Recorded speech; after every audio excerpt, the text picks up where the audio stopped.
Būna, kad jūs turite klausimą man, na, aš noriu užduoti klausimą šiandien jums. Ar norėtumėte dalyvauti socialinių tinklų laivuose, jeigu aš, pavyzdžiui, organizuočiau tokius laivus kas savaitę, sakykime, ir kvieščiau kokius nors įdomius žmonės, diskutuoti, kalbėtis apie sąmoningumo temas, dvasingumo temas, asmeninio tobulėjimo temas, tikslų siekimo, įpročių formavimo temas.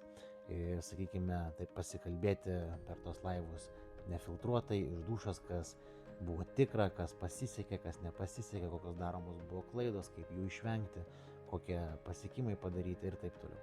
Jeigu būtų toks turinys įdomus, tai parašykite komentaruose, kokiamis dienomis, kokiam valandomis būtų pats patogiausias jums laikas. Ir taip pat, jeigu turite idėjų, kas galėtų būti tokie žmonės, ką jums būtų įdomu pamatyti, pasikalbėti, tai taip pat galėtumėte užtaginti po šio video komentaruose. Tai būčiau labai dėkingas, jeigu prie to prisidėsite ir to pasiekoje pavyktų sukurti mums visiems įdomų ir naudingą turinį. Tai linkiu sėkmės ir lauksiu jūsų grįžtamojo ryšio.